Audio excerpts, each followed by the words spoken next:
and George Hobiel are suing the father of their granddaughter, Jason Gray, for loans to pay bankruptcy fees and to buy a truck. Order. All rise. That's case number 49 on the calendar, the matter of Hobiel versus Gray. Parties have been sworn in. You may be seated. Ladies, have a seat. Mr. and Mrs. Hobiel, this is your daughter's boyfriend. They have a child together. I assume this is your daughter. Is that correct? Yes. Is your claim that you made 2 loans to Mr. Gray, one for a truck, which you have since repossessed, and one for fees concerning a bankruptcy? Mr. Gray says that the truck was never in his name. Truck was always in your daughter's name. When they fell behind in payments, you asked for the truck back. You took the truck back. It was never actually his truck. And with regard to the bankruptcy fees, he said that there was never an expectation that you were going to be paid back any money that you did in fact give him. He wanted them to start fresh, and you made a gift to him of that money. Let's talk about the truck.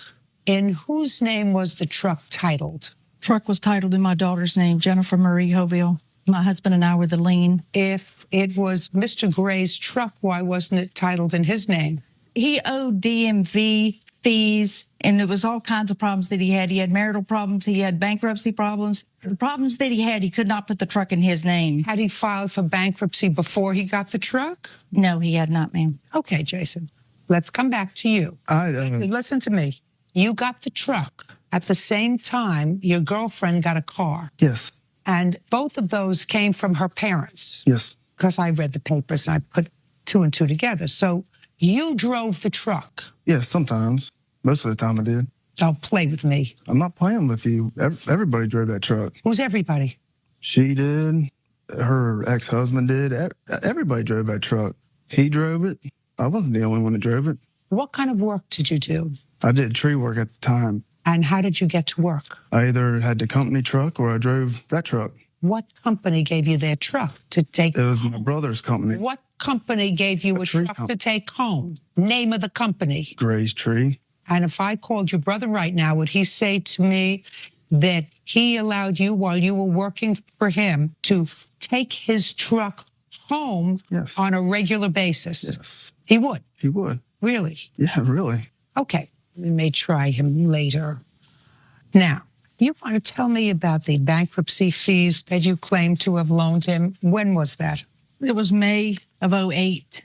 He had asked for $1,100 for bankruptcy. He needed it immediately because his wife was going to file for all the bank charges that they had, and he had another vehicle that was in there, a Dodge Durango, that had to be repossessed, and he was going to have to pay $8,000 to $9,000 on that if Jason could not get the bankruptcy. $100 in May of 2008, 2 years ago. Yes. Now, in March of 2007, you claimed that you registered the truck. Yes, ma'am. And how much did you take out on the truck? I got a convenience check for $3,000. Okay. And between March of 2007 and May of 2008, how much did Mr. Gray pay on the truck? $400. So a year and a half after he made literally no payments on the truck, and I assume you were making payments on the truck. Yes, I still am. Mm-hmm. You gave him more money. Yes, because otherwise he was going to get hit with the fees from his wife, and he was going to have to pay for his Dodge Durango. I heard the story before. Okay. After you gave him the $1,100 in May of 2008, when was the next payment on anything from Mr. Gray? Nothing. Well, then where have you been for the last 2 years? Well, he assured me that in 2009 he was going to get a large sum of money from his taxes and that he would pay me then. Well, I was very lenient with them. I have done everything in my power to love my daughter, even though I felt that she got hooked up with a loser, a drunk, and that's what I felt about him all along. I felt that this was a bad choice that she had made, but she's my daughter. I loved her. And now she had a child by him. And so we felt that we could give him a fresh start, even though we didn't think he was the nicest person on the face of the earth. My husband working in corrections, we thought, well, we'll give him another start. It was a verbal agreement. No need to have anything signed because I will trust you.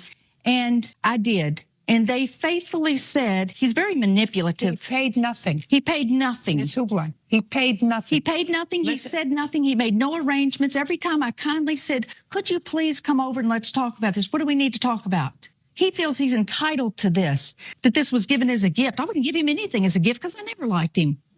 He's a loser. And it's just a matter of time before my daughter finds this out. She dogged Put your hand me. down. Put your hand down. How old are you? 32. How many children do you have? I've got 3. And you've had a bankruptcy, Yes. and you couldn't afford a car, right? How much money do you send for your children? Send them. Look over there. I send them 140 a week. 140 a week. Do Yes. they take that out of your salary? I'm all caught up. Caught up means you were far behind. I'm there. I'm paid up. I'll pay for that too. You ain't paid for nothing. No. When it Now, first met her. listen.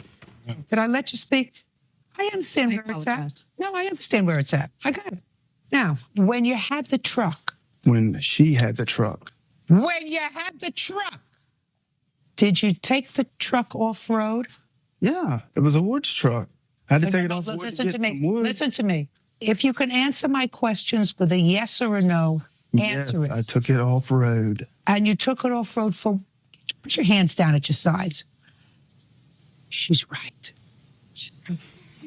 You'll find out 5 years from now, you won't remember what his face looks like, except every other Saturday, maybe, when he comes by for 4 hours to pick up your child. Maybe. Trust me. Got a nose. Been around the business for a long time. He's got a bad character. That lady's got a bad He's got- character. I didn't ask you anything, and I wasn't speaking to you. Put your hands at your sides. Not in your pockets, at your sides.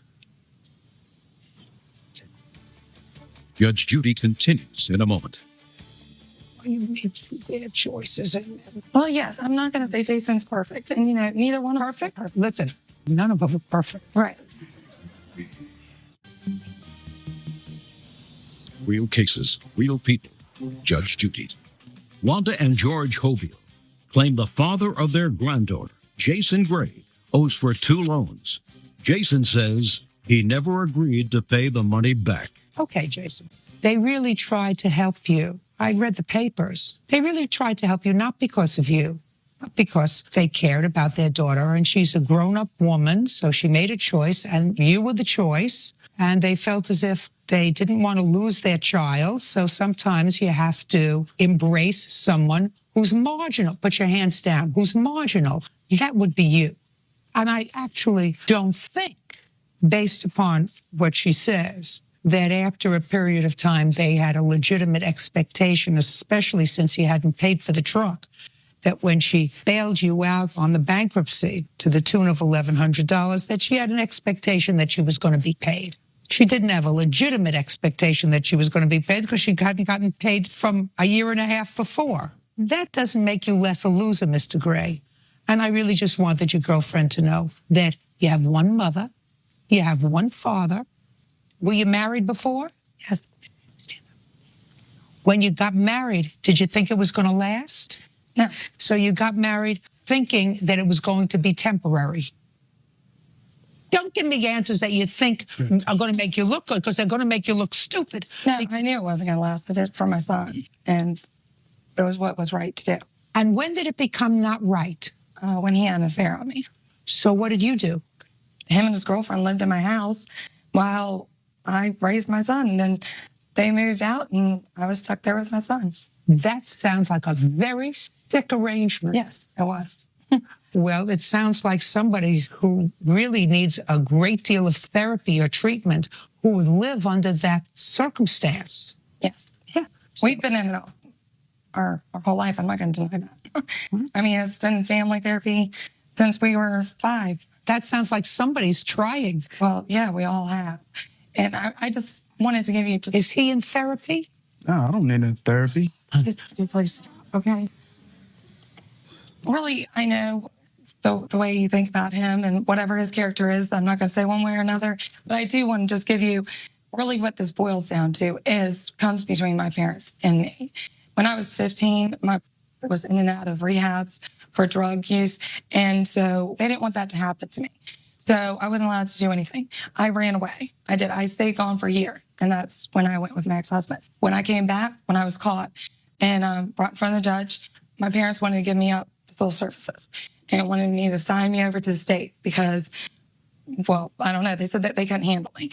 And the judge told him that I have not committed any crimes. I'm not into drugs. I'm not into drinking. The only thing I didn't do was go to school. And of course, that was because I ran away. And the judge told me that if I can get a job and if I bought a car and got an apartment, he would emancipate me. And 1 month later, I was emancipated in October. And How old were you? 16. I just turned 16. I was emancipated. How old are you now? 25. And I've lived out on my own ever since. I've never gone back home to live at my parents. I've always provided a roof over my children's head. And, you know, I'm not going to say that I've been perfect financially. I have worked since the day I was 16. I started at a dollar store. Now I'm making very decent money, good benefits. Supports him. I support him. He's a welder and a fabricator. When did he become a welder instead of a tree guy? 2 years ago in 2008. But I will say his checks are not big because he pays his child support. And his child support comes out of his check every week. But my parents never liked my ex. They don't like anybody unless they're a doctor, lawyer, judge, professional. I've got to tell you something. You sound like a terrific gal. I'm listening to you and you just sound like a terrific gal for somebody who probably had a difficult teenage period, and you put yourself together and you sound intelligent and you're certainly good looking. And so far you made 2 bad choices. And Well, yes, I'm not going to say Jason's perfect. And, you know, neither one of us are perfect. listen, none of them are perfect. Right. But he has watched my son. He took my son. My son doesn't have a father. Then if he was a decent guy, Yes. he was, the one thing I'm not going to do is I'm not going to let money interfere with the woman I love and her parents. We did go to them when we needed help.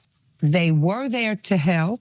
There may have been a lot of history, but when we needed help, they came They were through. here. Yes. It was his bankruptcy, Yes.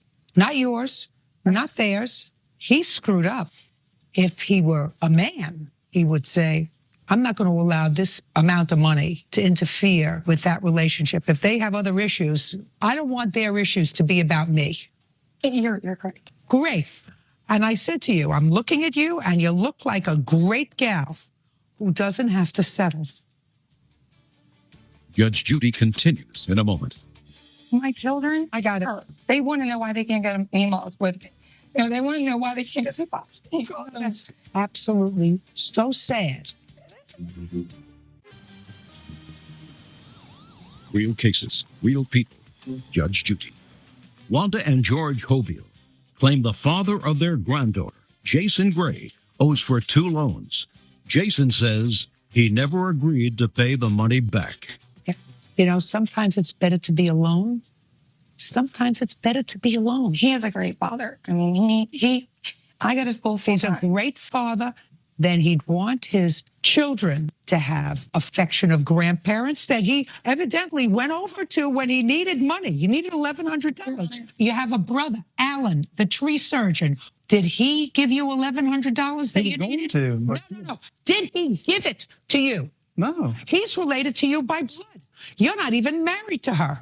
You have a father? Yes. Did you go to your father? No. No. I went to my brother. No, listen to me. Jason, you got where I'm going? Strangers bailed you out. Strangers gave you $1,100. May I just, Yeah, sure. Tell me. a lot of this, and I know that, yes, it was all for him, but I was the one who asked for it. I'm the one who went to them. They don't even communicate with Jason. Jason doesn't communicate with them. Just a second. Did Jason take the $1,100 from you? Yes, he did accept it. Yes, he did. Then he should have paid them back. We paid some of it. We paid around $200 to $300. It was so long ago, and they have not been asking for the money until December, when my mother and I had a falling out.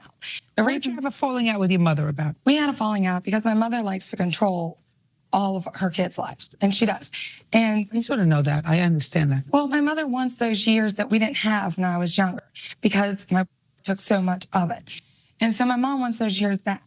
And she's got to learn that I have my own family as well now.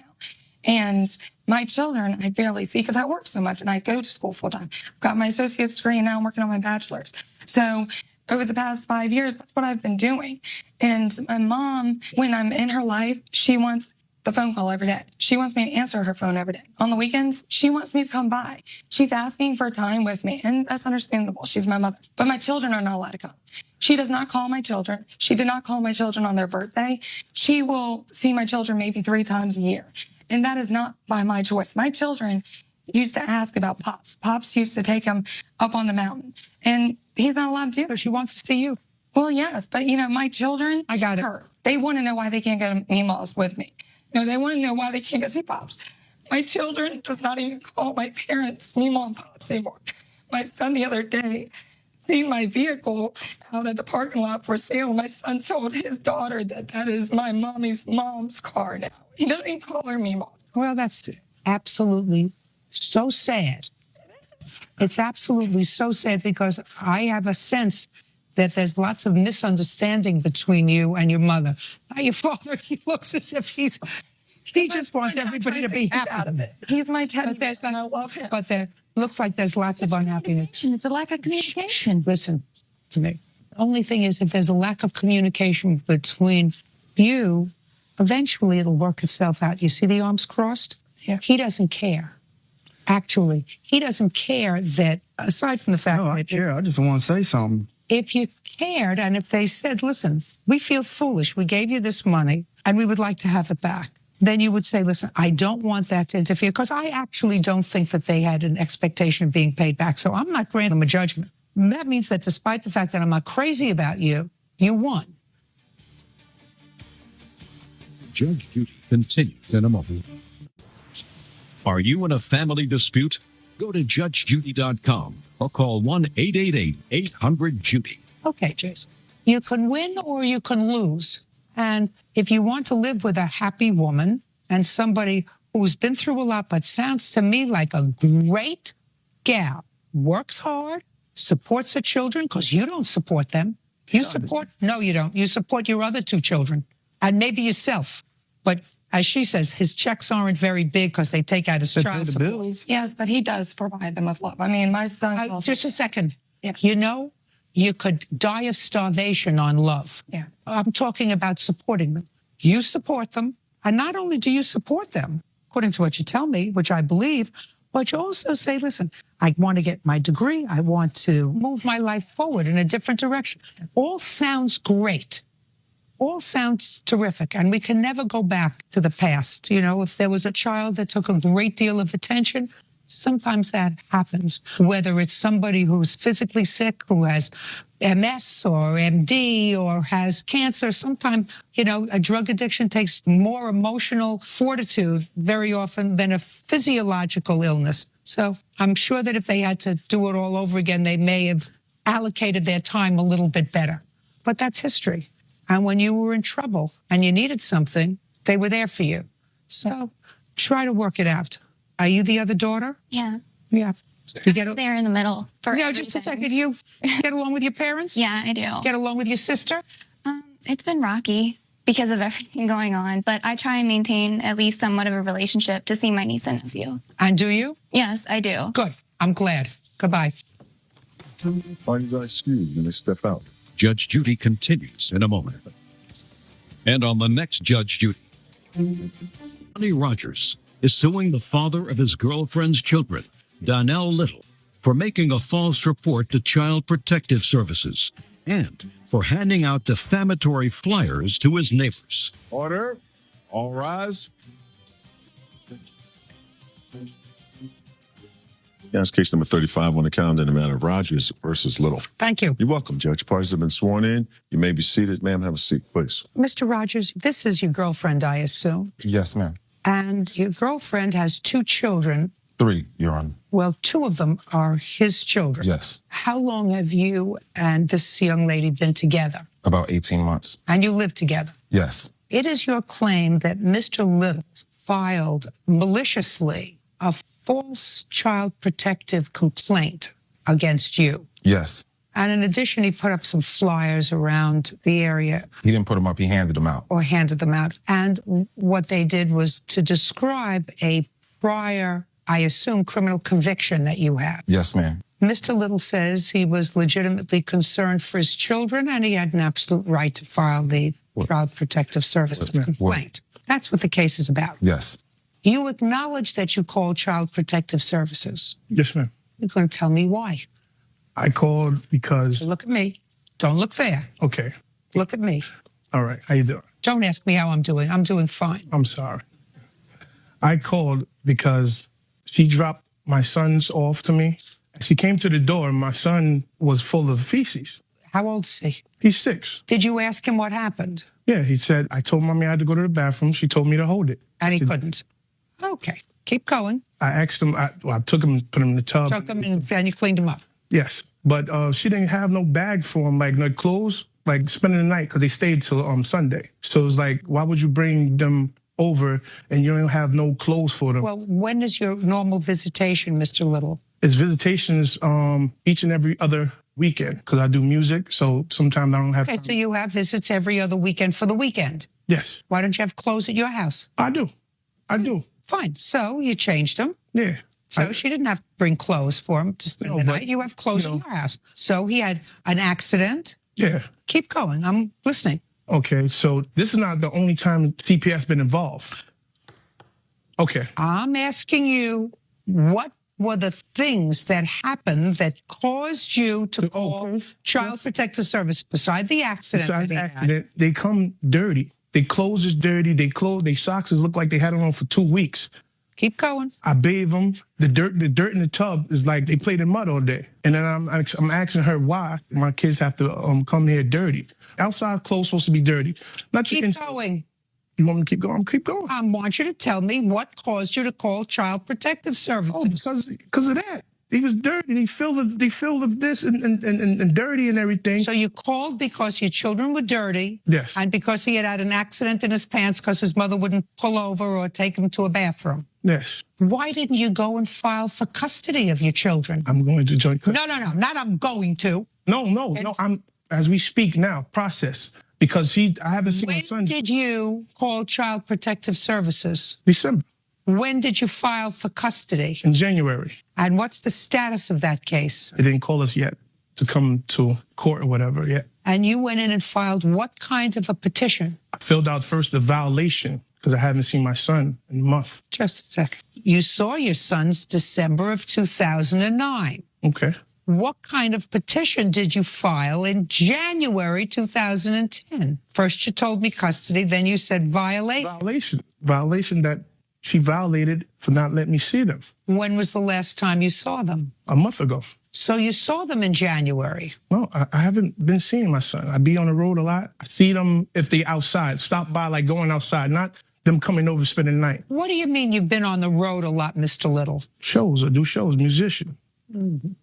How much child support do you send for them? It's not an answer. How much child support do you send? $50 a week. Besides paying the $50, I do buy other things besides that. Just paying my $50. You haven't seen them, according to you. You're traveling on the road. Don't play with me. Are you in arrears in your child support? Not that I know of. What do you mean, not that you know of? Have you been sending your money every week pursuant to the order? Right here. Show me.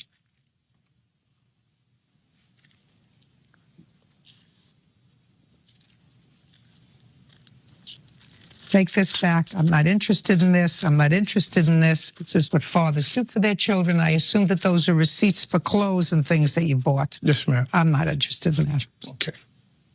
Stand up. Over there. Your last name is? Tunley. Miss Tunley, you get $50 a week from him? No. I've been getting the money since the court ordered it from the Child Collection Service. Since when? Since October 13th of last year. Of last year, since October of 09, it's been coming directly to? Child support. And you send it to child support? Yes, ma'am. All right. Well, there look like there may be a couple missing. I doubled up. If you look at it, it says 100. But for the most part, he's current in his child support, which is $50 a week. Is that right? He has arrears. For the most part, Yes. he's current. Okay. Do you work? No, not no more. How do you support your children? I was on unemployment. It just stopped. So I'm still looking for work as of now. Now, prior to the money going to child support enforcement, were you ever taken to court for arrears in child support? No, ma'am. Is that correct? Yes, ma'am. Now, Mr. Rogers, you indicate to me that you can prove to my satisfaction that he called Child Protective Services maliciously? Your Honor, I got a tape recording. He knows when he calls the house that everybody's recorded because this is where I do my business. Is what you're telling me that you recorded his voice? Yes, I recorded him in the conversation about why he called CPS. I'd like to hear it. Want to give it to me, Bird? I say something to that? No. Okay. I have to hear it. All right. Judge Judy continues in a moment. What is this? This is that he's a sex offender, registered sex offender, that he touched little boys and girls. This is the incident that happened when I was 19 years old. It was one case with 2 people and it was 3 older adults. Real cases, real people. Judge Judy. Jelani Rogers claims the father of his girlfriend's children, Donnell Little, made false accusations to CPS and passed out defamatory flyers to his neighbors. Go ahead.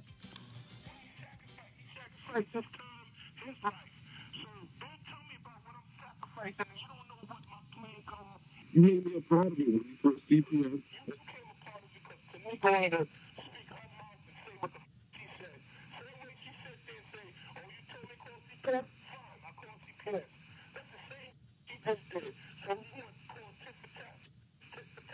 Got it.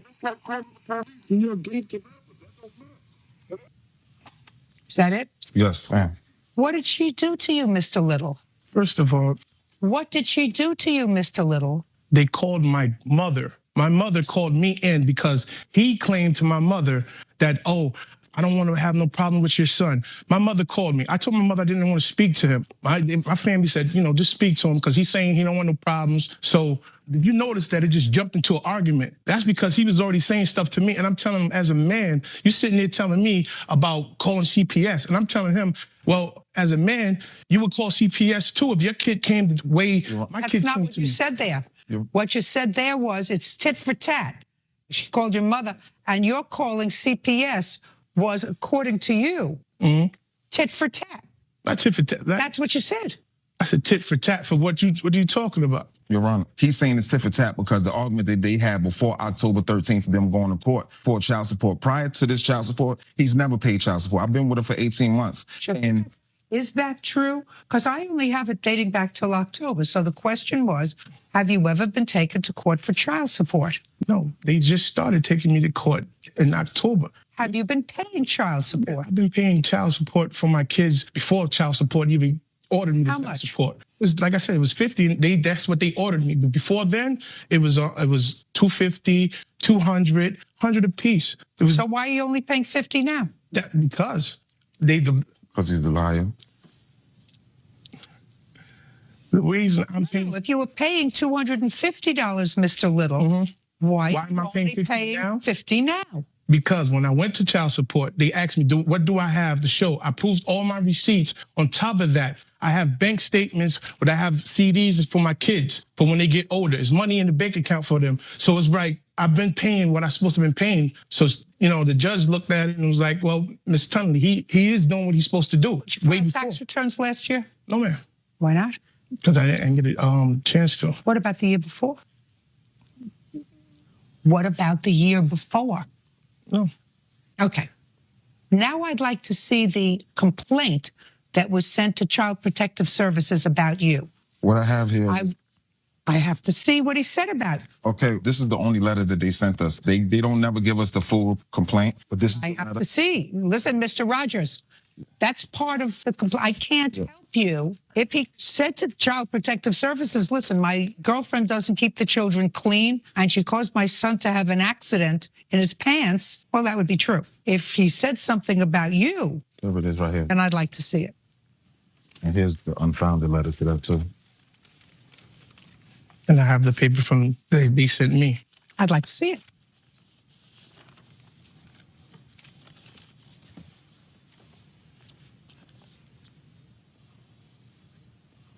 Did you call Child Protective Services on him? I never called Child Protective Service on him. Well, is what you're telling me somebody called Child Protective Services about you? Yes. Well, who do you know did that?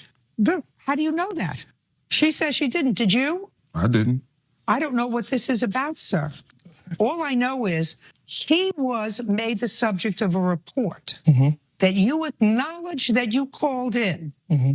And when I just asked you before, on what basis did you call Child Protective Services, there was zero complaint about him, Mm-hmm.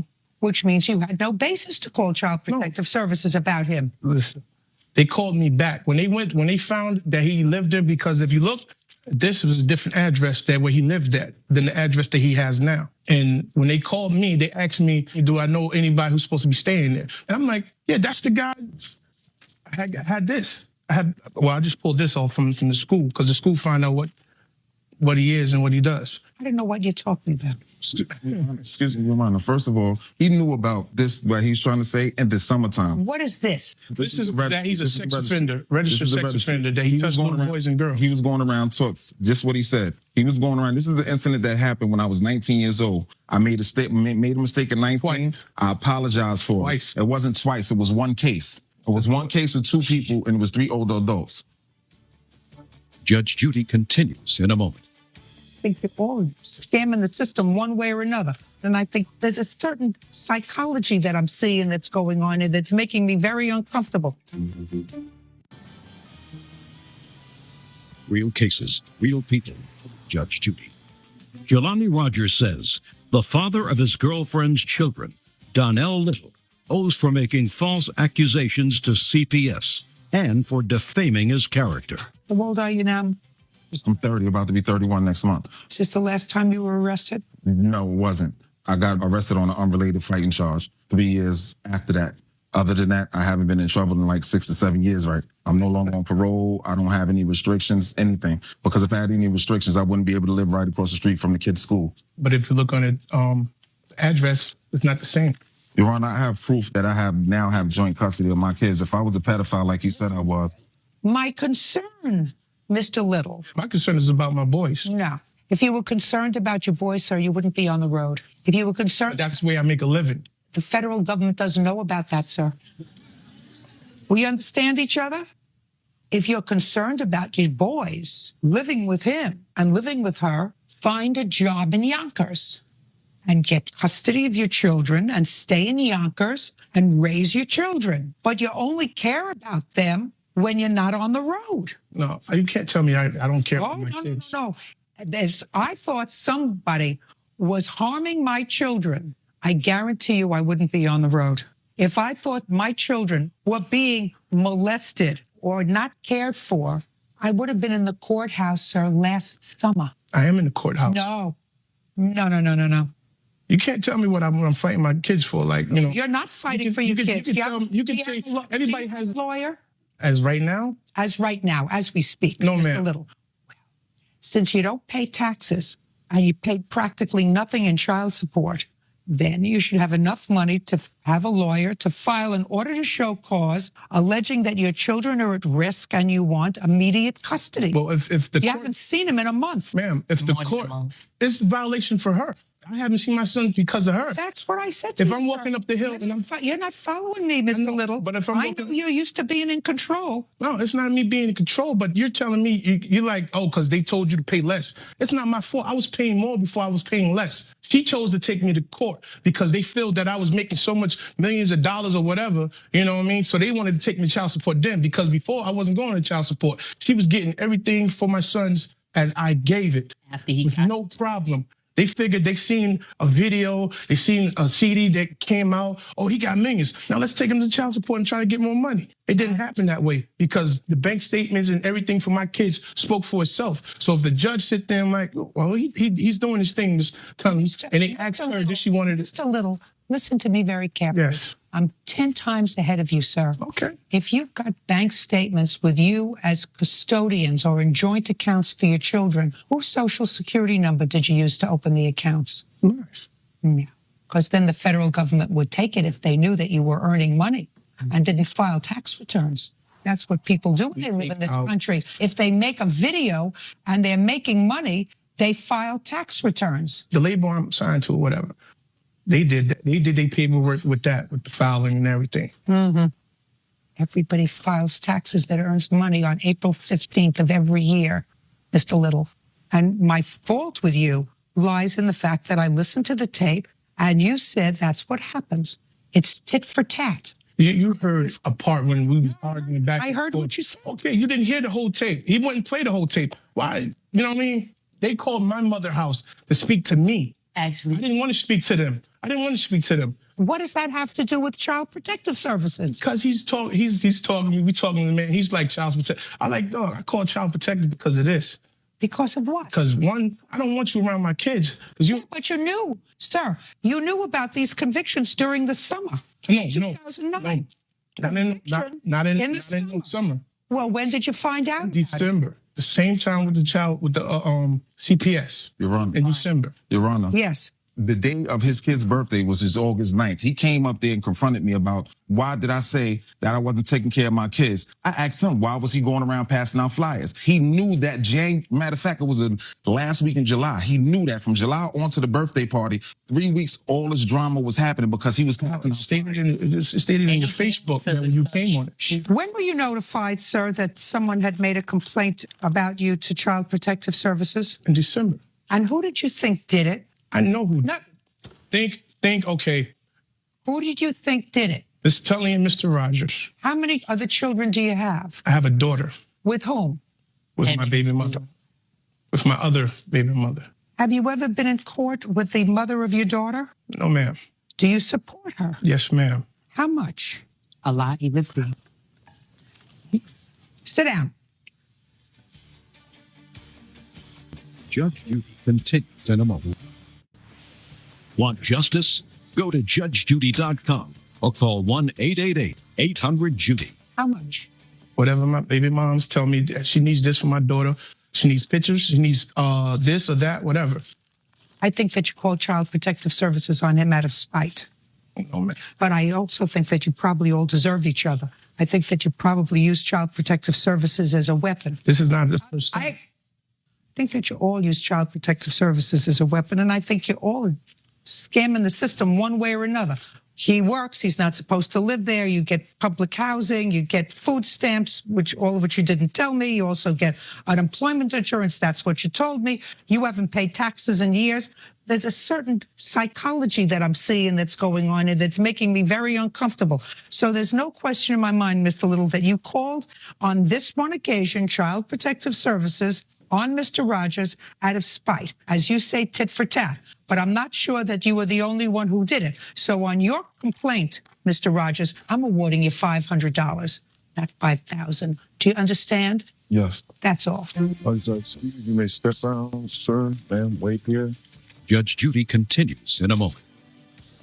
And on the next Judge Judy, Jason Sparks is suing his ex-roommate, Renee Esky, for assaulting him with a beer bottle and then having him falsely arrested. Order. All rise. Now it's case number 18 on the calendar in the matter of Sparks versus Esky. Thank you. You're welcome, Judge. Parties have been sworn in. You may be seated. Gentlemen, have a seat, please. Miss Esky, what do you do for a living? I'm a waitress. Who do you work for? The Greek Corner on Orange Avenue in Orlando, Florida. How long have you worked there? I've been there now for 4 months. Prior to that, where were you working? I was working at a club in Orlando. What kind of club? A nightclub. Doing what? Serving. How long were you there? I was there on and off for about 8 months. What does that mean, on and off? I didn't always work there full time. I had taken a couple breaks. How do you get to work? Now I take the bus because I don't have a vehicle How did you get to anymore. work then when you were working at the club? I used to have a Toyota Avalon. So you had a car? Did you have car payments? Yes. Did you have insurance? Yes. You had rent? Yes. And you were still able to work part-time? Yes. On and off? You have any other source of income? No. Mr. Sparks, you answered an ad on Craigslist and rented a room from the defendant, claimed she assaulted you, and in addition, she had you falsely arrested. This happened almost a year ago. You want to be compensated. Yes, ma'am. Where have you been the last year? Well, I was arrested and had a charge against me, and I was waiting to that fizzle out before I made any commitments to file a lawsuit. You had a charge against you emanating from Miss Esky's complaint? Yes, ma'am. And when was that resolved?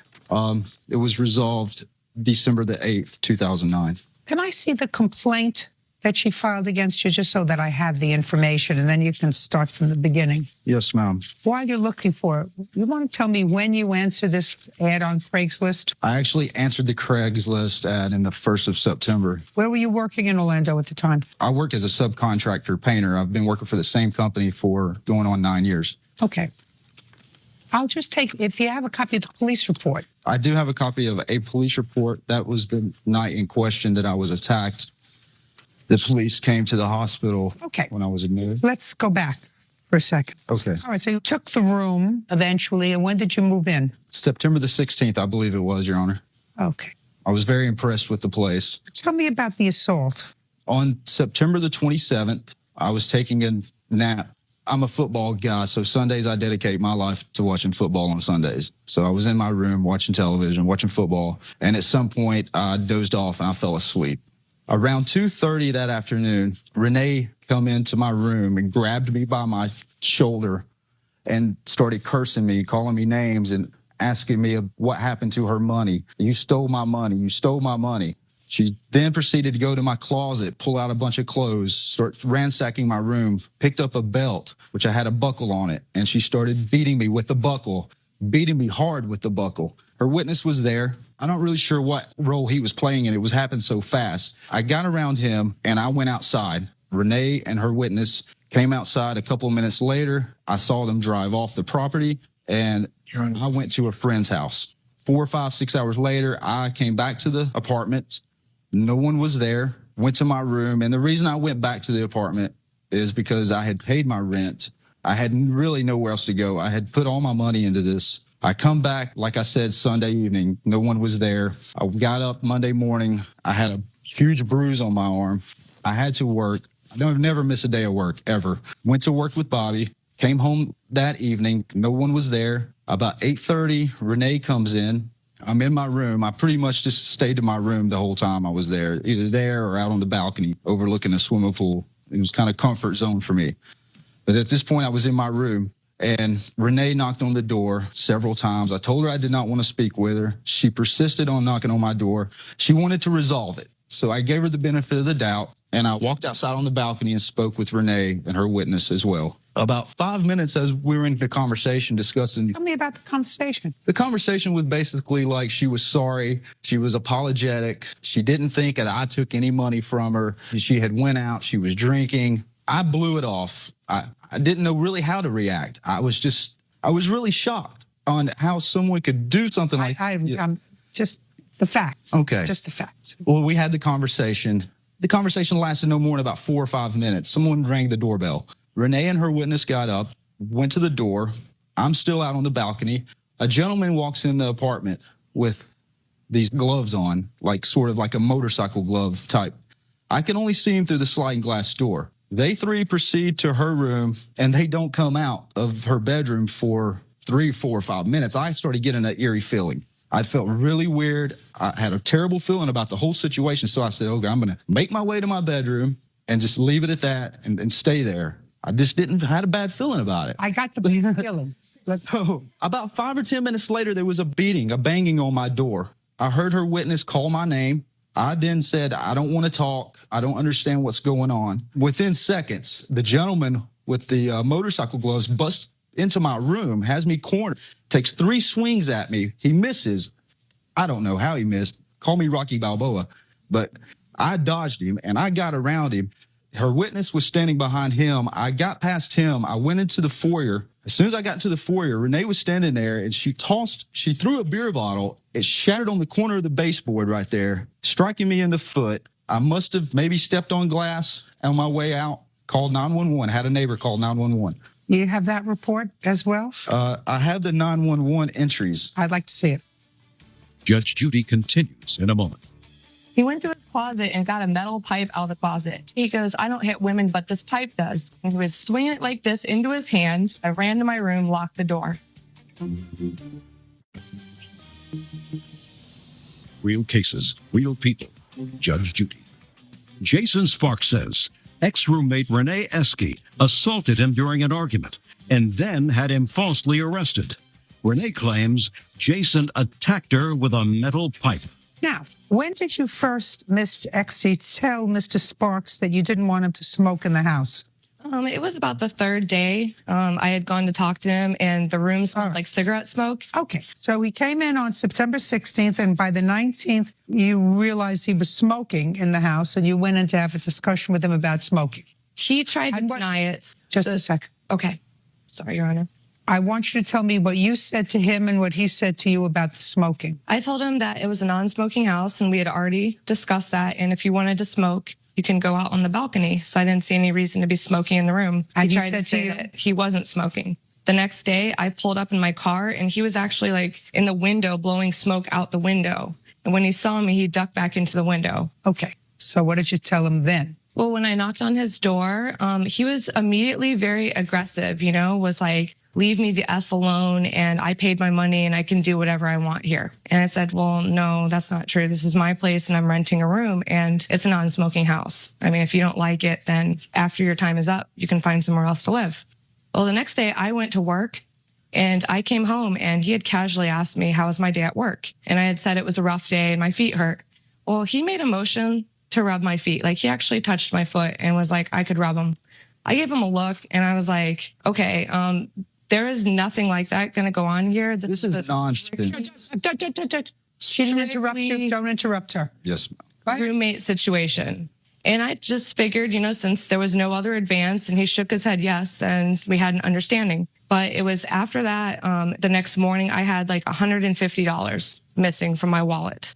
And, he said right off the bat, he didn't take the money. I asked him because there was nobody else there. And he was like, oh, well, maybe you stopped somewhere. Maybe when you went to 7-Eleven, you dropped the money. Well, I've been going to that 7-Eleven for 10 years. Well, point was they reviewed the tapes. I didn't drop any money there. I don't care. So he keeps saying, he didn't take the money. He didn't take the money. Well, the next day, my witness came over and we had a couple drinks, whatever, hanging out. And he had told me that, his wallet and keys were up in the kitchen, that he had $200 missing out of his wallet. So we decided to both talk to Jason and ask him about the money. I don't understand something. Your witness comes over for what? Because we're friends. So what did he come over for? Just to hang out. Okay. And you were having a drink. Mm-hmm. What was his wallet doing out of his pants? I don't know. Lots of friends that come over to my house, their wallets are not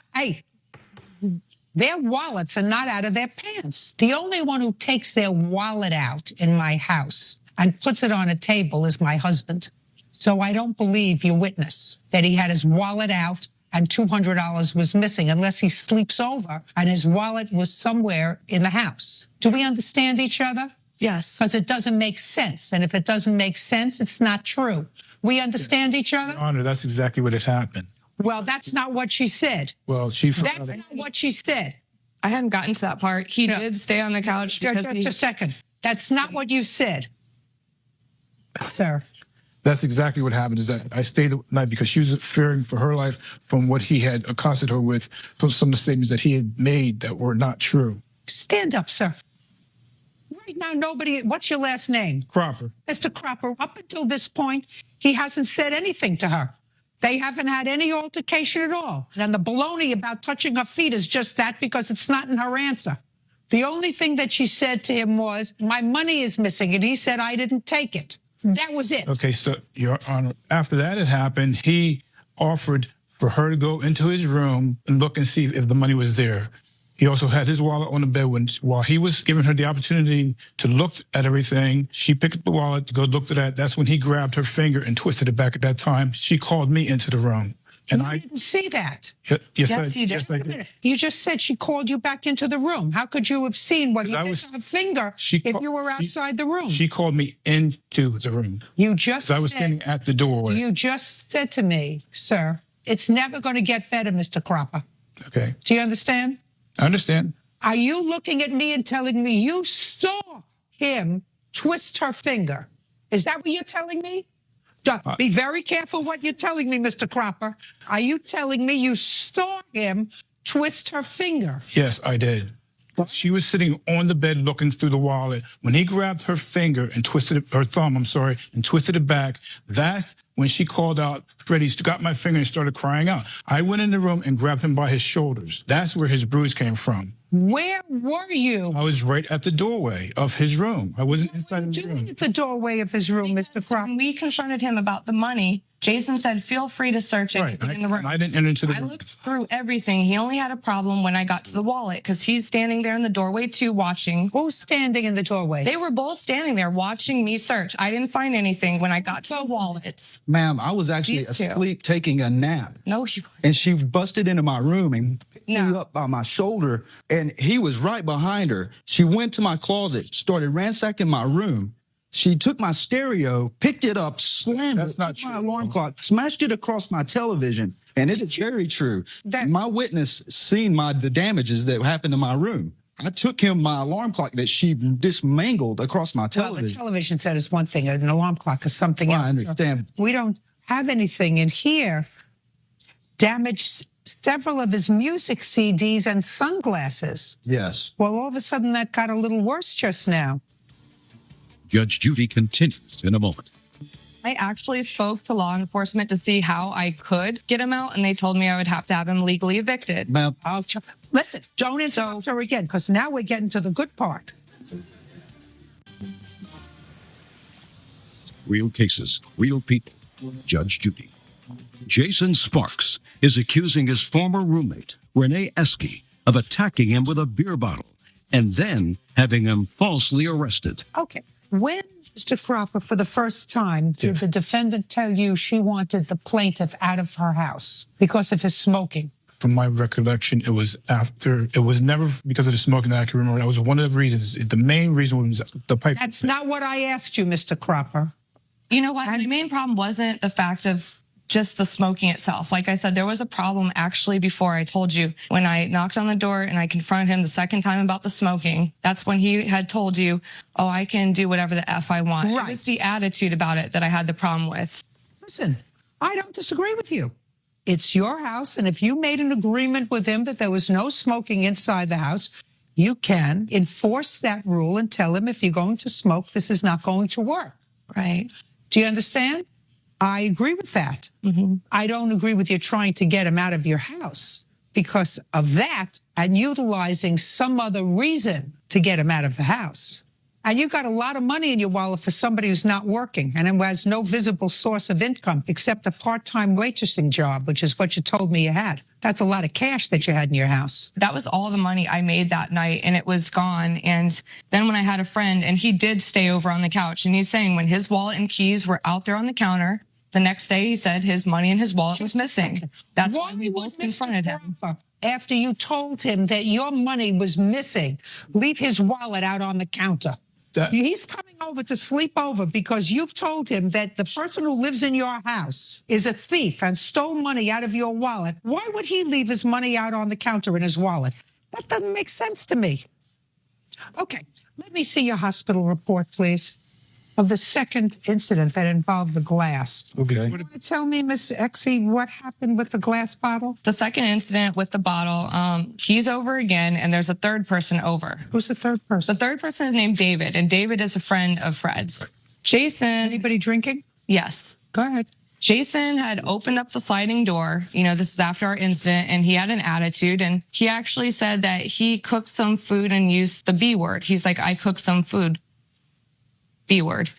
And when he said that, like, Fred and David actually had a problem with that. And like, David is like in the dark about the whole situation. And he's like, what's up with your roommate? You know, and I started telling him what was going on. Well, David was like, you know, I think we should go have a talk with him. I was actually in my bathroom and I heard a commotion, and those two said that they had knocked on his door. And I guess there were some words exchanged, some of them being the N word. And David ended up taking a swing at Jason and missed. And he had told me that Jason was holding his beer bottle in his hand. And like when he took the swing, Jason ducked and ran past him out the house. And when he ran out, he told me that he had no shoes on and his beer bottle was still in his hand. Ma'am, I was not drinking that night.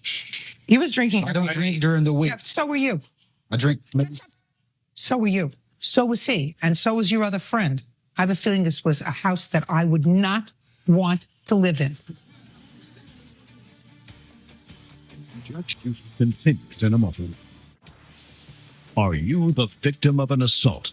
Go to judgejudy.com or call 1-888-800-JUDY. Now, I want want you to tell me what you had him arrested for, Miss Exie. Okay, the later incident, it was about 8:30 in the morning, and Jason had actually been gone for about 3 days, and he still insisted upon coming back. And I actually spoke to law enforcement to see how I could get him out, and they told me I would have to have him legally evicted. Ma'am.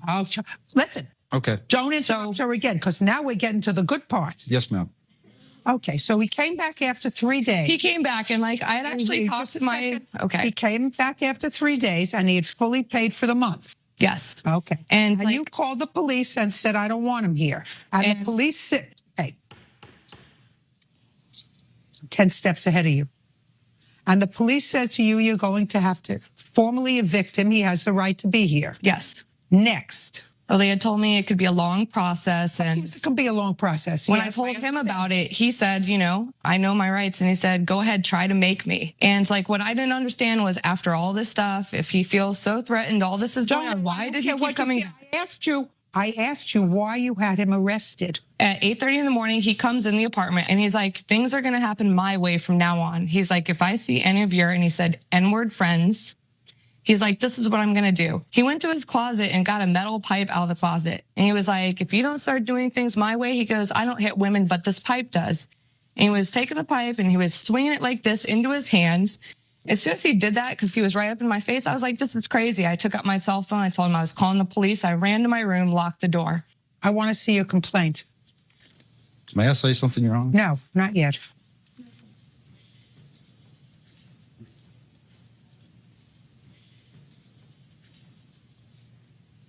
Okay. I'm not satisfied, Mr. Sparks, with regard to the assault that you allege was committed on you by the defendant. I am, however, satisfied that she had you falsely arrested because she wanted you out of her apartment, and the only way she could get you out of the apartment was to have you arrested. She had already contacted the police the day before. Police said there's no way that she could get you out of the apartment because you had paid your rent for that month. And I do not believe that you threatened her. I do not believe that you terrorized her. So I find in your favor in the amount of $1,500. Judgment for the plaintiff. That's all. Thank you. Your Honor. Judge, excuse me. Step out, sir. Wait here. Judge Judy continues in a moment. And on the next Judge Judy. Yeah, it's case number 68 on the calendar, the matter of Dinger versus Green. Thank you. You're welcome, Judge. Parties have been sworn in. You may be seated. Gentlemen, have a seat. Ms. Dinger, this is your husband's ex-wife. They have 4 children. Yes. So I have some preliminary questions. Ms. Green, when were you divorced? It was July of 2004. And where were you divorced? In what state? Idaho. And you are currently remarried? Correct. When did you remarry? December of 2008. Is this your husband? Yes, it is. And where was he from? He's from Riverton, Utah. When you were divorced in July of 2004, what kind of visitation or custody arrangement was made by the court? Basically, he took the kids on his days off from work, which worked out to 1 week it was a Friday through until Tuesday night. And then the next week it was just a Wednesday, Thursday. And that situation extended until what month and year? Until we did a modification in 2007. To what? To more of a standard every other weekend arrangement. And who initiated that proceeding? I did. And what was the reason for initiating alternate weekends? I found that the children being with him for 5 days in a row, their schoolwork was not performing. It was difficult for them to be gone from me for that long. Did you have a trial? No, it was agreed to between our attorneys. You wouldn't happen to have copies of your proceeding? I do not. I do, Your Honor. I'd like to see it. There is a copy of what was filed and also what was agreed to and I would like to see it. Would you stand up, Mr. Green? Mr. Green, in what month and year did you meet your wife? July of 2008. Where did you meet her? I met her over in Boise on a 4th of July event. And what kind of work do you do in Utah? I work for Kennecott Utah Copper. I'm a maintenance planner. Do you recall when your wife moved to modify the agreement so that she could relocate to Utah? I believe that was in December of 2008. And what's the status of that case? It's settled, yeah. And what's the settlement? That we were allowed to move my wife and the kids to Utah. How often does Mr. Dinger see his children now? We alternate Christmas and Thanksgiving. Yes. He has 2 weeks in June, roughly, and 2 weeks in August, according to their school schedules. And we do also alternate spring break. So other than holidays, he doesn't see the children regularly as he had done between July of 2004 and December of 2008. That's that would be a fair statement. Yes. Okay. Now, you filed this petition and made certain allegations against both Miss Dinger and your former husband. And at the end of this case, you agreed to alternate weekend visitation. Yes. Now, when were you married to Mr. Dinger? November 30th, 2004. Now we have some background. And two of you have 2 children together and you have 4 children of your own? Yes, I do. It is your claim that Miss Green filed false charges against you. Absolutely. In an attempt to get a leg up. You don't say that. That's what I say. In an attempt to get a leg up in her lawsuit against former husband to allow her to move from Idaho to Utah to be with her husband. Yes. The critical question for me is, when did she file the complaint against you? She filed the complaint on the 13th of November in 2008, following an incident between me and my husband. We had agreed to separate due to some issues that we were having. She claims that there was an act of domestic violence. There was not. Did you call the police? No. Have you ever called the police to report a case of domestic violence against your husband? Yes, I did. When? February 3rd, 2007. And what was the result of that case? It was dismissed. At your request? Yes. You had to think about that? Well, we met with the prosecuting attorney and we discussed it and she agreed to dismiss it. Because that's what you wanted. Absolutely. Got it. I'd like to see the complaint she filed in November of 2008. And that's the one you're complaining about. Is that right? Yes. And you were married December of 2008. Yes. All comes clear. Did your wife ever discuss with you moving to Idaho? No, we never discussed moving to Idaho just because of my work. I work in the mining industry. And So if you were going to marry, the expectation was that she was going to move from Idaho to Utah. yes, But she couldn't because she would have to leave her children behind, right. We knew we'd have. right? Yes, Unless you got a court to agree to relocation. right. You got where I'm going, Mr. Green? Mm-hmm. Good. Now you can sit. I'd like to see what she filed against you.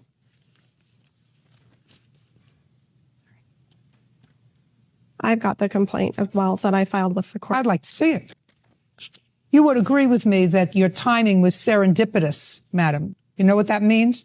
That means that it was a month before your marriage to someone who lived out of state that you decided to file a protective order against either your husband or his wife. That's actually incorrect. I had actually filed protection orders before. There is a history of abuse in this situation. When was the first time that you filed a protective order against Mrs. Dinger? The first time was June 1st of 2007. It was not awarded against me. Well, just a second. Is that when you filed your first protective order against Mrs. Dinger? Well, it's listed on here against the both of them. I'd like to see it.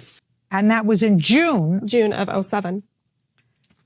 The abuse didn't start when I got married. The abuse has been ongoing over the past several years.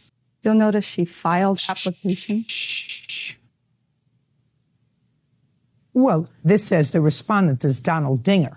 Your allegations with regard to any abuse were with regard to him, and the action was solely against him.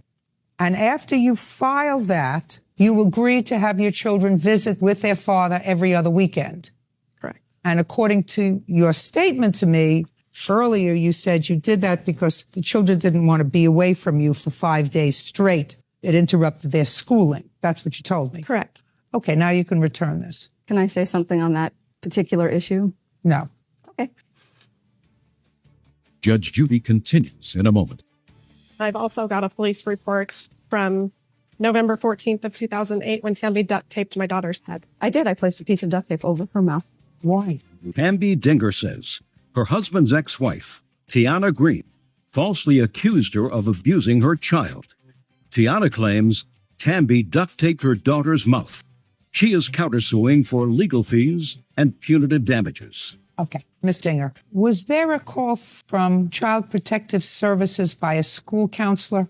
Yes. Did you speak to the school counselor or the child protective worker? I spoke to police and the child protective worker. And what happened as a result of that The case was dismissed. I've got a copy of the report that was. I'd like to see it. The welfare. That was called in by the school counselor, not myself.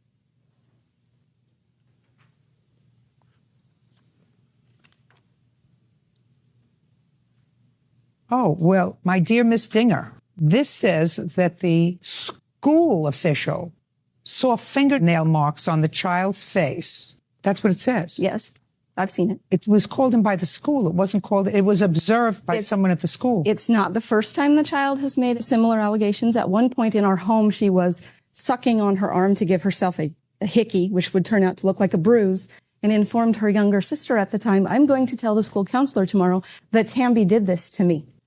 We proceeded to the school the next day, which was a different counselor than this, to explain. Okay. So it's a complicated issue. Absolutely. If what you're telling me is that the child made up a story. Absolutely. And the child made up, according to you, this story so that the fingernail marks in the child's cheek were as a result of her hurting herself in some way. But that's the story that she told the school guidance counselor. Yes. Then the school guidance counselor has an obligation to call Child Protective Services. Absolutely. And as the child's mother, even though I think that there was an ulterior motive on her part, she has an obligation to protect her children. Do you understand? I understand what you're saying. Either she's going to say, my child is a liar, which is possible because they do lie, or I have to go along and believe her, especially since I know that there has been some domestic violence in that house, right? Yes, Your Honor. Yeah. Anyway, that's your lawsuit. Your lawsuit is that she had no right to file these charges against you. In similar allegations that have arisen against her household, she has told police that her child is a liar. It may be, but she has an obligation, as does the school, Ms. Dinger, to call in a report, and she has an obligation to seek a protective order. She does, even though the timing couldn't have been more perfect for her. Do you understand? I do. Why is I have continuous emails where she's asking us to take the children following each incident that she reports. She needs to travel, so she wants us to take the children for her. She dismissed the protection order herself. The temporary one was awarded, as is done. She dismissed it. She dismissed it, and then she decided to pursue her case in the family court to relocate. Absolutely. Exactly. That's 15 days after dismissing it, asked us to take the children again. Show me. I have numerous emails here. No. I would like to see, after she was advised by the school counselor that there were finger marks on the child's face, and after she filed for the protective order, I would like to see an email where she asks you to take care of the children. Wednesday, the 7th of January, 2009. Can I see it, please?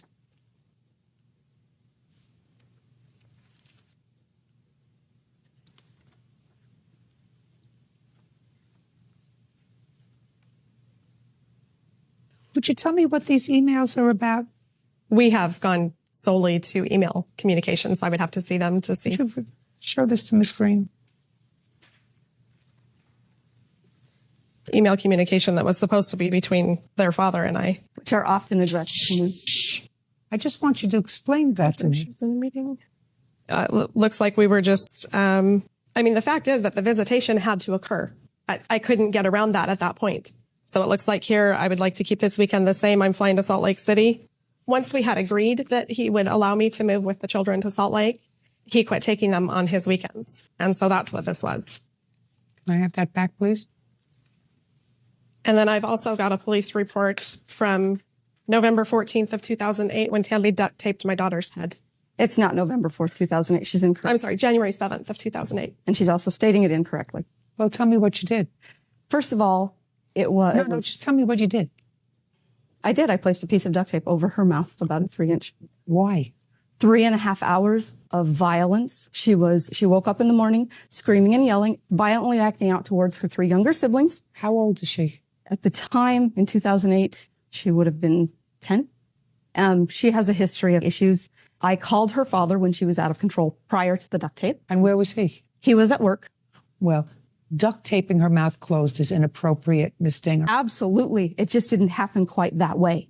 I don't care how it happened. I called him. He called her. Her response to him was Donald, when the children are on your time, they are on your responsibility. You call the doctor and get the medicine yourself. She was 1.3 miles from my home, had the medication, and chose not to aid me. What does that have to do with duct taping the child's mouth closed? After 3.5 hours, the child, she keeps coming out of her room. I'm putting in her room to try and separate her. She has hit me. Listen to me. There are lots of ways, Ms. Dinger, to handle that kind of situation. It wasn't handling it. It was I lost control. No. Well, before you lose control, you take her, put her in the car, and take her home. I had 7 other children. That's not the 10-year-old's problem. That's your problem. If you folks have too many children, that's your problem. And if you can only take care of one child, only have one. And if you can't take care of one hysterical child, then you shouldn't have 6. What I'm telling you is your response in duct taping her mouth is inappropriate. And if you did it, she has a right to complain about it. And if the child complains to a school counselor that you put your hand over her mouth and your fingernails went into her face, which the counselor saw, I'm not saying how she got them, but that's what the child says, then her mother has a right to file a petition to keep you away from her children. At the same time, she can file in the family court to modify the order of custody or visitation. All I'm saying to you is you gave her the ammunition. She chose to use it at an opportune time for her. But that doesn't mean you have a lawsuit. Because if you did, in fact, do what you just acknowledged to me that you did, she had an absolute right to file a petition to keep you away from her kids. The only reason she had the ability to even have that is because I corroborated it. I stood up. Doesn't make any difference, Miss Dinger. You don't have a lawsuit if the allegation is true, even though serendipity was sleeping in her corner because it came at a perfect time when she wanted to relocate her children away from their father because she was getting married. All happened at a very good time for her. That doesn't mean you have a lawsuit. Now, you have a counterclaim that I'm prepared to hear for about 5 minutes. Okay. I also have a recording just showing the volatility that she can. I don't need it. I heard it. I ruled on her case. Okay. Now I'm ready to hear what you think you have a lawsuit about. Well, I've got attorney's fees that specifically detail out my attorney's work on this protection order case. Well, my friend, you shouldn't have dismissed it. If you dismissed it, there had to be a reason. I followed my attorney's advice. Then go ask the attorney for your money. Did you file your attorney's advice when you filed it against her? Actually, I did that on my own. Did you file? Hey, don't play with me. Did you follow your attorney's advice when you filed it against her? Yes. Of course. Then you dismissed it on his advice. Yes. Then you refiled a petition to amend the order of custody to allow you to relocate, following his advice. Pay for your own lawyer. Okay. I've also got proof to the abuse that's happening up to Easter this year. Listen to me. No abuse. Don't bring it to me. Bring it to family court. I intend to. That's not my issue. That's family court's issue. Were it not that Miss Dinger gave you the ammunition to file against her, I would have granted her application. 11 months prior, she filed complaints against you, but did not seek an order of protection specifically against you, only against him. You're looking at me with this look of incredulity. A mother does not duct tape the mouth closed of a 10-year-old. That's stupid. And I don't care whether it happened 11 days or 11 months before. I'm saying you gave her the ammunition to file the case that she did. The fact that she did it because it was part of a scheme to allow her to move to Utah just was perfect timing on her part. But she didn't make up the allegations. They were true. She did. They were true. Under oath. They were true. Her child complained to the guidance counselor that the marks on her face were made by you with putting your hand over her face. And the complaint that you duct taped her mouth closed because her mother refused to bring her over the medication and you lost it is not an excuse. That's not why I did it. I don't care why you did it. And if you still think that it was appropriate. I do not. Oh, fine. Then you got to understand this. You gave her the ammunition. Do you get that? Goodbye. Parties are accused, you may step out. Case number 25 on the calendar in the matter of Clegg versus Olmsted. Thank you. You're welcome. Judge Parties have been sworn in. You may be seated, sir. Have a seat. Mr. Olmsted, the plaintiff indicates in her complaint that you purchased a television set while the two of you were together, and you lived together for a period of time. You separated, and Ms. Clegg indicates that you separated because she found out some things that she didn't know about you. Does that be a fair statement? Mm-hmm.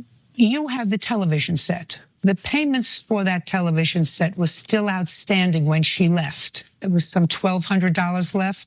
It was $1,257. And on whose credit was it purchased? Mine. You got the TV. Yes, ma'am. You want the TV? It's my TV, yeah. It's not your TV unless you pay for it. I did pay for it. Show me. What date did you separate? We separated in December. December 2009. 2008.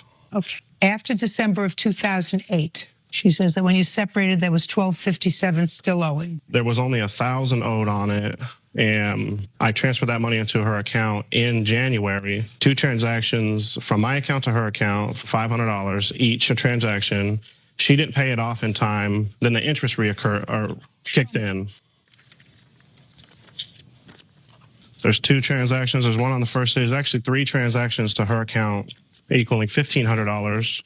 The third one was for a credit card that she said I owed her $500 on, so I paid that as well. Okay, explain that to me. He did transfer money into my account. It was for a credit card, but he had on my name because he didn't have good credit, so he could not get any credit in his name. Well, how much was owed on the credit card at the There was $400. The balance was $1,000. There's $400 charge, and it says on her attorneys for his divorce. And he also owed me for his child's dentist that I was paying, which I have proof here also that I was paying. I'm not getting so involved in this complicated case. You understand that? Yes. And I want to know how much was owed on this credit card when you separated in December. $1,062. Take a look at this, sir.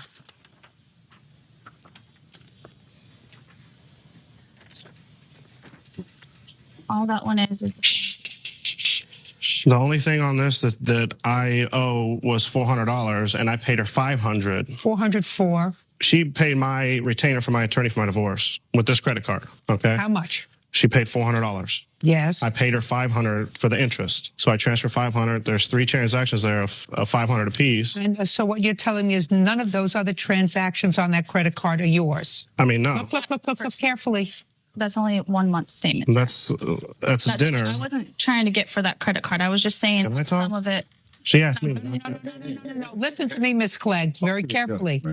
I see he transferred $1,500 to you the end of December and the beginning of January. $1,500? Yeah. 3 payments of $500, 2 on January 7th and 1 on January 21st. I did not get those transactions. Those are my bank records from my bank account to her bank account. So I don't know how she couldn't have got them. Miss Clegg, I just need your checking account for the months of December and January. Here we go. December 2008, January 2000. You want the withdrawals or just the deposits that he had given me? The statement. You should have it. Have 1 January 7th for $500 that you did, in fact, get. There is only 1 on January 7th for $500, sir, not 2. Oh, you know what? The one that says Clegg L, that's a different account. I transferred that because she said that she needed to put it into a savings account. So Just a second. You have 2 that you've outlined on January 7, both to Clegg M. Okay. She only received 1, but they're 2 different numbers. Hold on a second. Yeah, there's 2 bank accounts. I mean, one of them was savings. Wait a second. How many different bank accounts do you have? I have 2 savings. And I have 1, which the L is my mother. That's where you told me to transfer. No. I have 2 different savings account numbers. Yes, I do. I have 2 accounts. I have 2 different savings accounts. And I have 2 other savings accounts. Show me those 2 savings accounts. I can show you on the internet. I don't have anything with it. Don't show me on the internet. Yeah, there's nothing. I have nothing. Well, then you take a look at these. Okay. Yeah, Clegg L is my mother, not me. I just put it in the account she told me to put it in. You owe my mother money. Oh, now I owe her mother money. No, I believe you. Mr. Olmsted. Yes, ma'am. I see where you gave her $1,500. She says she only received 1 payment of $500. That's a lie. Yes, ma'am. She received 3 payments of $500. 2 went into her savings accounts and 1 went into her checking account. Yes, ma'am. So I don't believe that he only gave you 1 payment of $500. Now, One of the Clegg L is my mom. I don't care. But that goes towards the TV? His defense is that he gave you money after he moved out. Some of it was for his credit card, for his lawyer, and some of it was for the TV, $1,000 for the TV, which at that time, that's what was owed on the TV, which he paid for. He said the fact that you didn't make the payment on it and it went up to $1,200 is not his problem. If I believe him, then he doesn't owe you any money for the TV. I put $1,000 down on that TV too, which I have proof of. I don't care. TV, listen to me. All I'm concerned about is whether when you moved out, there was any money due and owing on the television that he kept. And there was. Yes. And I find that he paid you for it. Now, the next thing I'm going to go over with you, what you say, you loaned him for rent. Yes. Now I'll hear what you say. You loaned him for rent. After you broke up, after you moved out, go. I paid $2,600 to rent. He came to me in January of 2009 and asked me if I could help him because he could not afford it and it would not look good in his divorce if he didn't have a place to stay.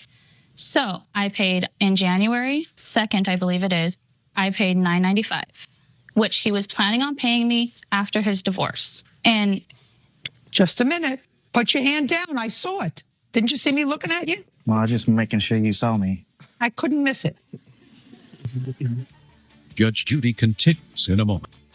Why did you move out in December? He was with my sister's best friend. Yeah, that's a very good reason. That's not true, Your Honor. She cheated on me. I don't care. So. Actually, that's for another program, another time slot, not mine. And later today. I don't think you were trying to get her parking space. I don't think that that's what you were trying to do. I think that you don't even live over there.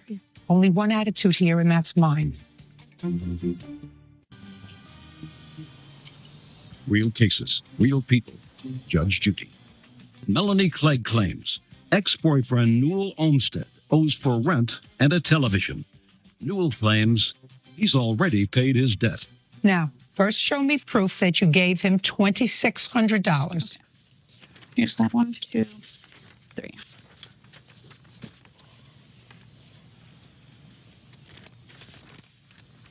Don't give him anything.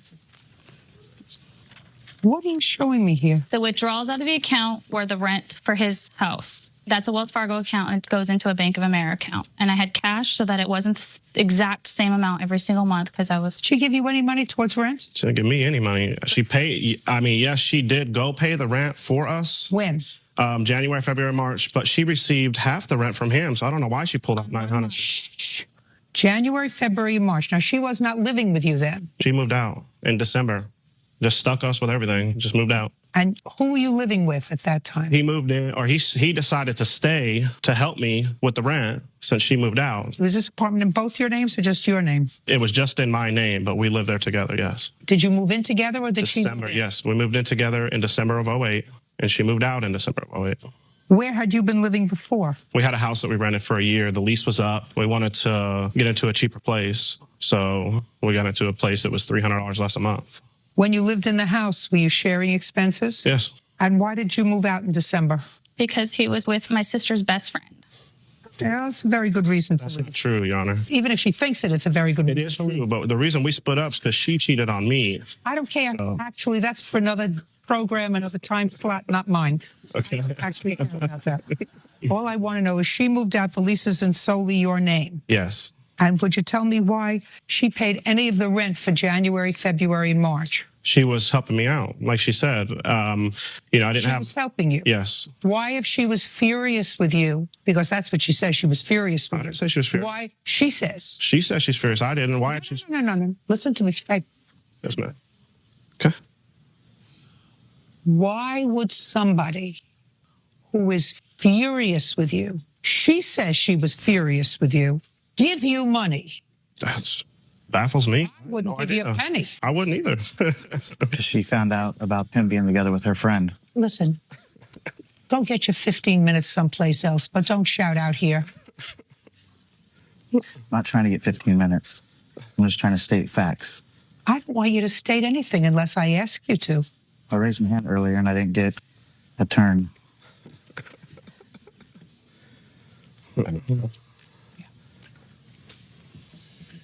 Excuse me. But tell him not to go far in case I need him. Will do. I'm pretty sure we'll need him. Oh, I'm not sure. Okay. Just as long as she knows that he's here. The gentleman, Motormouth, who was here a moment ago, did he give you any money? No. Towards rent? He gave me $0.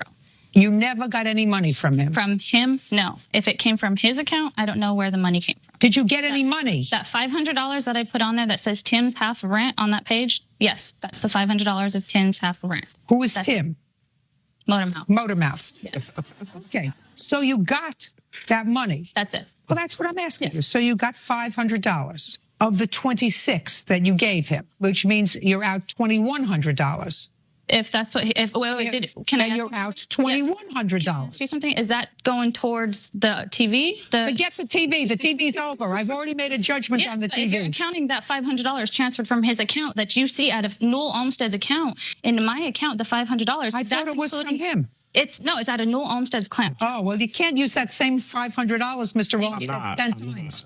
I'm not. Use it once. Tim gave Listen to me. Yes, ma'am. Listen to me. You might be a very, very nice man and have many redeeming qualities. You're not George Clooney. Nobody who's not living with you, sir, is going to pay $2,600 for your rent. Not somebody that looks like that. Do you understand? Take a good look.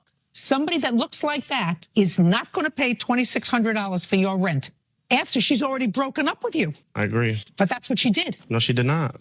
Tim paid her $450. His part of the rent, he paid her. So that's not true. Yes, she. I don't believe that. And I don't believe Motormouth. I don't believe you should have had nothing to do with her. After you separated, you should have nothing to do with her. How come she gave you money? Did you call her and tell her that you needed money for rent? I asked her to help me with rent. Yes. Good. You owe her $2,600. Judgment for the plaintiff. That's it. Parties are excused. You may step out. Thank God it's over. Obviously, she was still in love. He's mad that I dated somebody before him. She cheated on me. That was before we were together. I found out about 8 months after she did it when she finally confessed to it. Now he's with my sister's best friend. I was asking her, hounding her. Finally, she admitted to it. Don't ever date a loser. And now the next case. All parties in the matter of Colley versus Johnson Cross. Step forward, please. 23-year-old Andrea Colley is suing Tiffany Johnson Cross for crashing into her car in the parking lot of their apartment complex. Why didn't you have insurance on your car? I didn't have insurance at the time. I didn't even know that it lapsed. I had a change of address put in, and my insurance was not mailed to the address that I was residing at. So once I spoke with them, I didn't know that the date was up. Miss Cross, where were you living? I was living in Forest Park, and then I switched. I'm now in an apartment at Fairfield, but they didn't know that. Do you have a lease where you're presently living? Yes, I do. When did the lease start? It started in the end of November. Of 2009? Yes. And on what date did your insurance lapse? My insurance lapsed on 2/19/2010.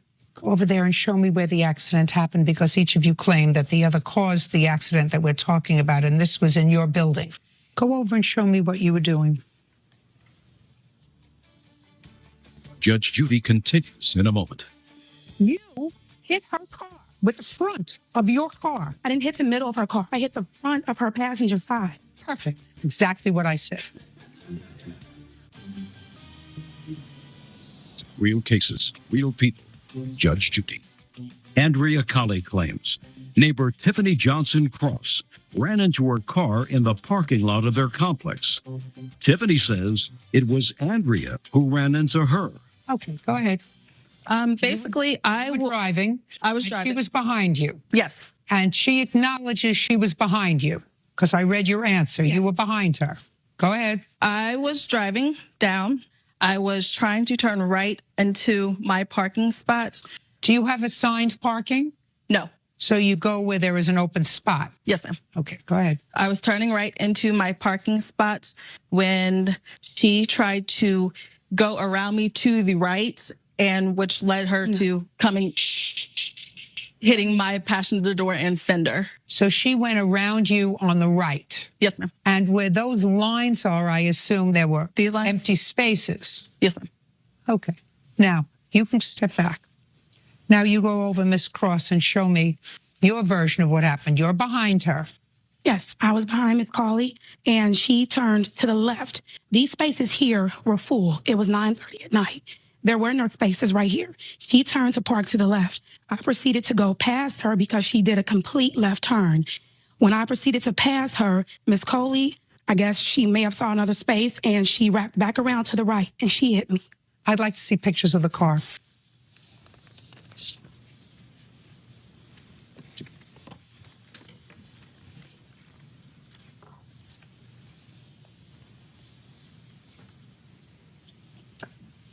I want to see pictures of your car.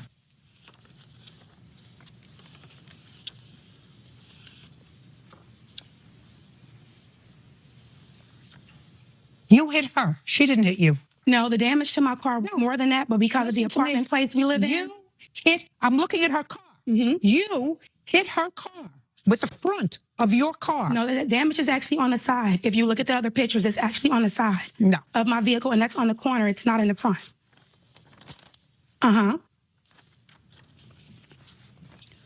Middle of her car. Where is that? Because I didn't of your car. I didn't hit the middle of her car. I hit the front of her passenger side. Perfect. That's exactly what I said. No, I'm not saying that I hit her.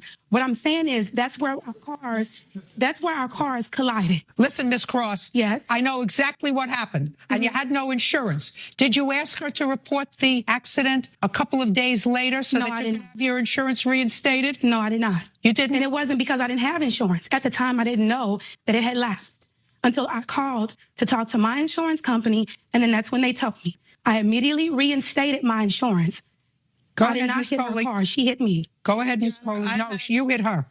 That's why we're here, for me to make that decision. I can see from the pictures you hit her. I don't see how you get that from the pictures. Listen, you want to look at them? You can. But that's what my job is, to look at it, to look at that, to listen to the story, and to make a judgment as to whether or not you were trying to get around her because you were trying to exit and she was trying to park. I don't think you were trying to get her parking space. I don't think that that's what you were trying to do. I think that you don't even live over that area. Only one attitude here, and that's mine. Judge Judy continues in a moment.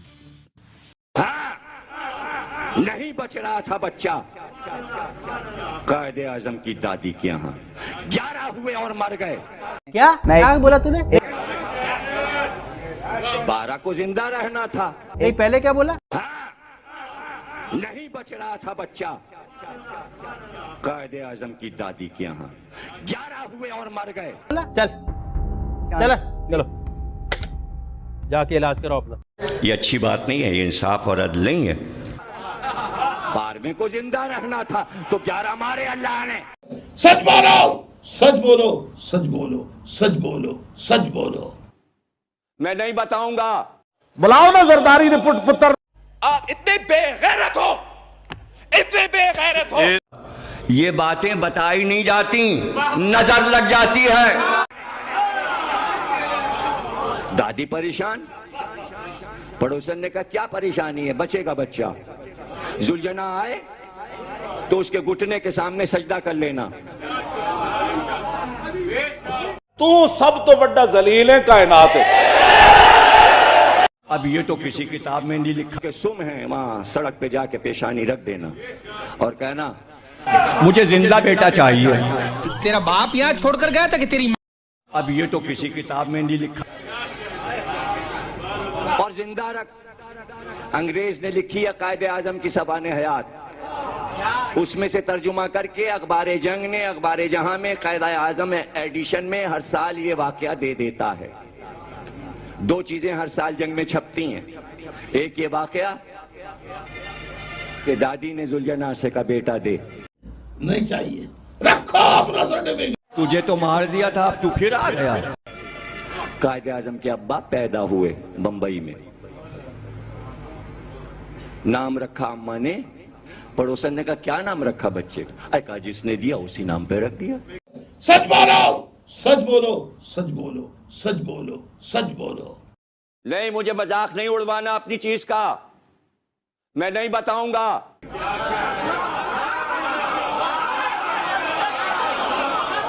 वो तो उन्होंने अपनी खोजा जबान में कही होगी हमें क्या पता हम तो उर्दू बोल दिए खोजा जबान में कहा होगा कायदे आजम की दादी ने लो जी गौरी आया है जो खोजे लोग जबान बोलते हैं कि जिसने दिया तो मैंने बेटे का नाम जुलझना रख फिक्र ना करें लोग भूल जाएंगे इसको थोड़े टाइम में दे, टाइम दे, लोग भूल जाएंगे। आ गया तू जवान हो। बेशरम आदमी, तुम्हारे बाप का पैसा है। जुलजना पूंजा,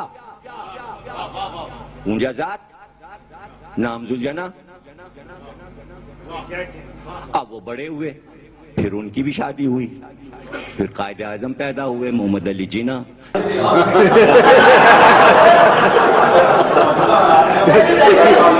तुझे तो मार दिया था, अब तू फिर आ गया। शीरीं बाई पैदा हुई, फातिमा जिन्ना पैदा हुई,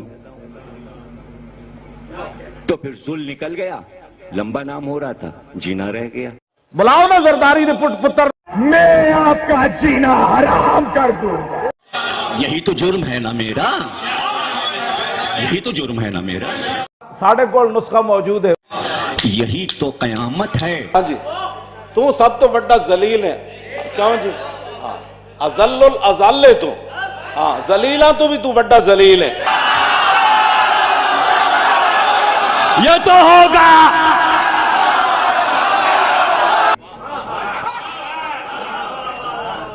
लेकिन बाप ने बेटे का नाम रखा क्या? मोहम्मद अली। मोहम्मद अली